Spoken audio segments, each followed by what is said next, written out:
Thanks for tuning in, whoever happens to be listening. I've been posting a lot on X and Substack about this isotope model that explains nuclear stability pretty well, in detail, no magic numbers, nothing like that, and it has some pretty deep implications. But point being is that I think even a smart kid could follow along with how this works. And so, since people might be sort of interested, I thought a video is maybe better. People don't read these days. If you really want to, the details are in the Substack.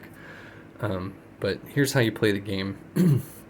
So you start off with a tetrahedral neutron. That's why we're using D4. This represents a neutron.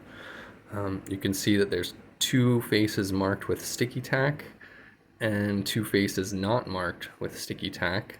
The marked faces represent negative sites on the neutron.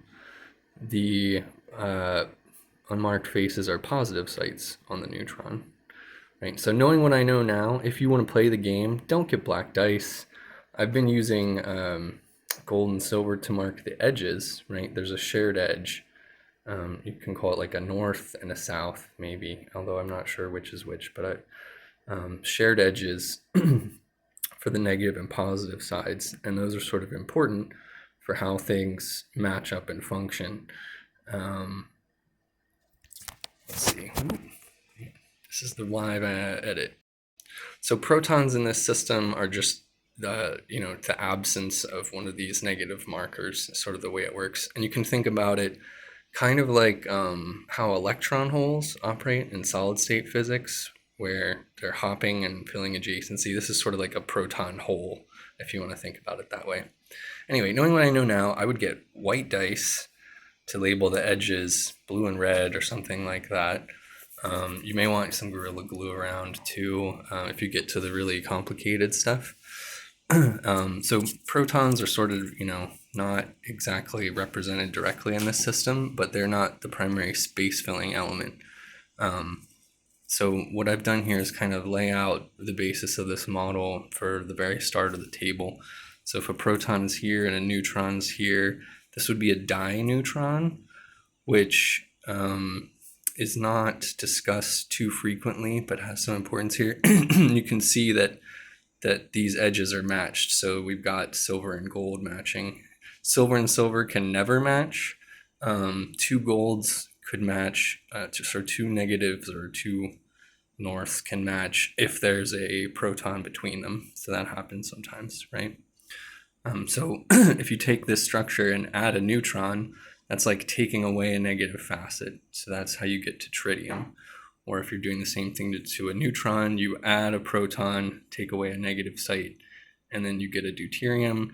You can do that one more time and get to helium-3, and then there's no more negative sites available.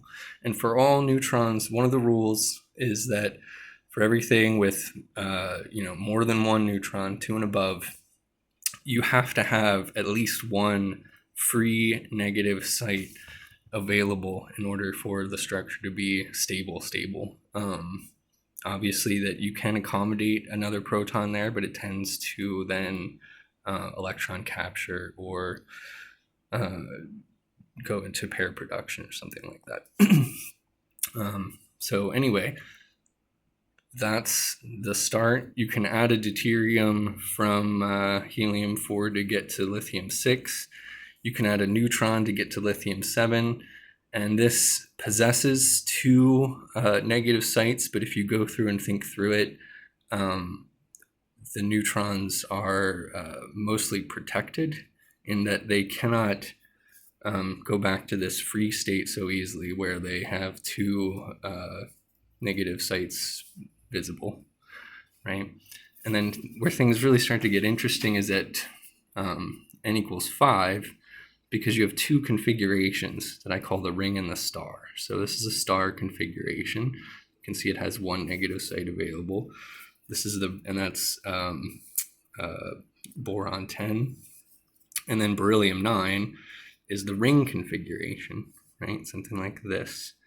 You'll see it will always have 3 sort of positive or south edges and 2 north or negative edges, and there's a proton sort of hiding here in between those two facets, if you're thinking about how it's structured, right? And these two give sort of a scaffold that then lets you build your way up into oxygen and so forth. So that gives some insight of how this works. I don't want to go on in elaborate detail here, but if you're interested, check out what I've been putting down on Substack. And yeah, if you have some kids and like a whole lot of D4 dice around, there's a whole lot of space to explore. And I think that there are numerical predictions that can be applied to this, although I haven't done a lot of that yet that I am willing to share and stand behind. Anyway, thanks for watching.